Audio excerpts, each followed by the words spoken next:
Hello, my pals. This is Happy Dinosaur 1000 coming to you with another edition of American Review Anime Batch. This time, I'm part 10. I'm continuing the Halloween 3-parter. We're reviewing Tokyo Ghoul. Those next 4 episodes. This time being episodes 6 through 10. And then essentially, the series is at this point between episodes 6 through 10 has had some interesting moments I liked, but overall I was kind of just bored throughout the whole thing.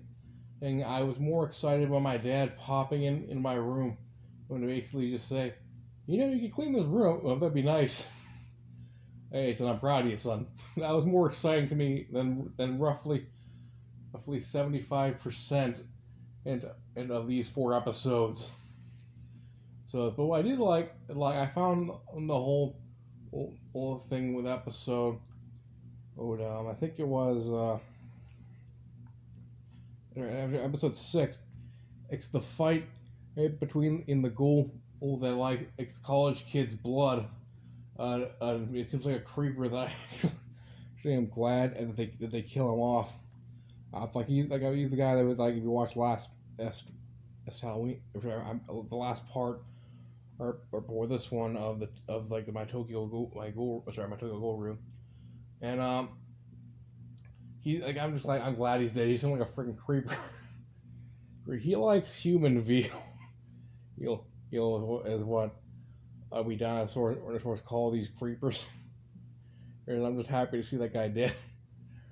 But essentially, we get a flashback between this one and ghoul and his girlfriend, and we learn that a ghoul can bite you and not turn you into a ghoul.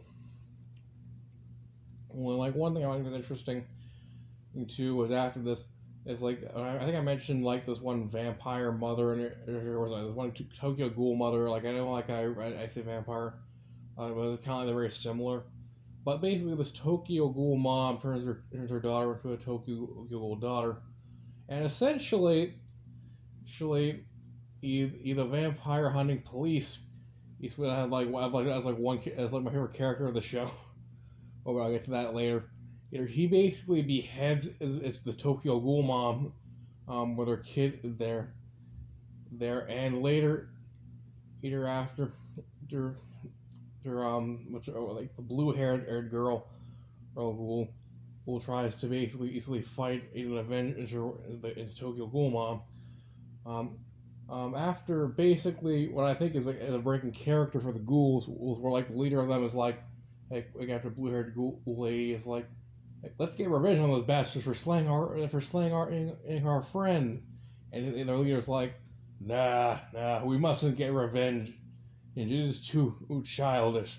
And I'm you're fucking monsters eating people to survive. What the hell do morals have to do with you? With this point, if you've done this for several years. There's an essentially, this thing is very, very intriguing to me. How I remember how I mentioned the vampire killing cops.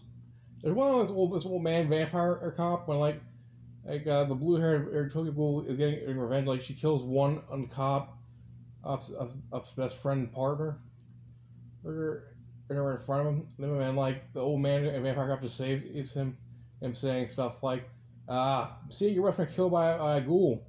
Well, it's shocking at first, but it's every Tuesday for us ghoul hunting cops. And he taunts her. That's the blue-haired ghoul. Well, basically is I'll have to kill you along with your friends, and basically, he uses bait to lure the Tokyo Ghoul kid. It was the daughter of the Tokyo Ghoul mom. He basically leaves her head in a basket. This kid uses his Tokyo Ghoul. Uses her Tokyo Ghoul mom's tentacles to slay her friend, and her also, and fails at it, like the blue-haired lady like, kill him, get revenge. And it's great. And they was like, I don't want revenge. I'm just sad, depressed, and lonely as shit, and my family's dead. And he's like, oh, like old man, it's like old man Tokyo Ghoul Hunter Cop is like, I'll make you reunite with your family. Then she just freaking, and like the blue hair just freaking kills him. And he's like, no, I can't die like this.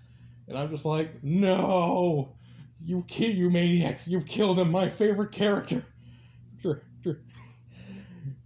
Damn you all to hell. Now these last 4 episodes make me suffer.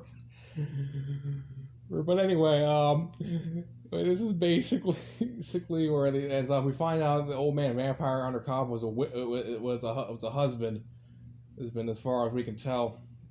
They don't elaborate on his home life, but I'm like, how dare you jackasses! You killed a hero part of the show and made this man's wife a widower. Sorry, not a widower, but a widow. You taught this one kid and revenge is good, and you keep on killing. Like, here's my thing. I don't like the characters, and the characters are not very good. Your protagonists are not very good when I'm siding with your antagonists. Like, there's one thing in here I find very charming.